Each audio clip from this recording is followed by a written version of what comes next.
सगळ्यात आधी ना आपल्याला पळपूट आणि लाटण्याला तूप किंवा तेल ग्रीस करून घ्यायचं आहे। अशा पद्धतीने कढई गरम करून घेतली, त्याच्यामध्ये 1 वाटी तीळ, गावरान तीळ भाजून घेतले, छान मंद आचेवर परतून घ्यायचे। तीळ भाजल्यानंतर ना तर ते फुगतात पण आणि वास पण खूप छान येतो, तर सारखं हलवत राहायचं नाही तर तीळ उडायला लागतात। तर अशा पद्धतीने आता तीळ माझे छान खरपूस परतून झालेले आहेत। कढईमध्ये 1.5 चमचा तूप घालून घेतलं, त्याच्यामध्ये त्याच वाटीने सेम वाटीने 1 वाटी गूळ घालून घेतला आणि हे 2-3 चमचे गूळ जे आहे तर ते माझ्याकडे शिल्लक राहिलेलं, तर तो पण मी घालून घेतला। आणि आता गुळाचा इथे पाक तयार झालेला, गूळ फसफसायला लागला म्हणजे हलका झाला की तुम्ही ओळखून जायचं आपल्याला गुळाचा पाक तयार झाला। तुम्ही चेकसुद्धा करू शकता पाण्यामध्ये घालून।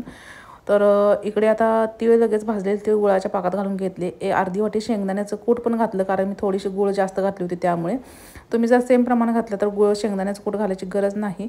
आणि आता माझं प्रमाण थोडंसं जास्त झालं होतं, माझ्या पळपुटाला ते थोडंसं म्हणजे कमी पडलं माझं पळपूट, एवढं प्रमाण झालेलं। तर लगेच आपल्याला वड्या पाडून घ्यायच्या आहेत अशा पद्धतीने। थंड झाल्या की ते कडक होतात, त्यामुळे वड्या पडत नाहीत। तर बघू शकता छान अशा वड्या झालेल्या आहेत। रेसिपी आवडली असेल तर लाईक, शेअर आणि सबस्क्राईब करा।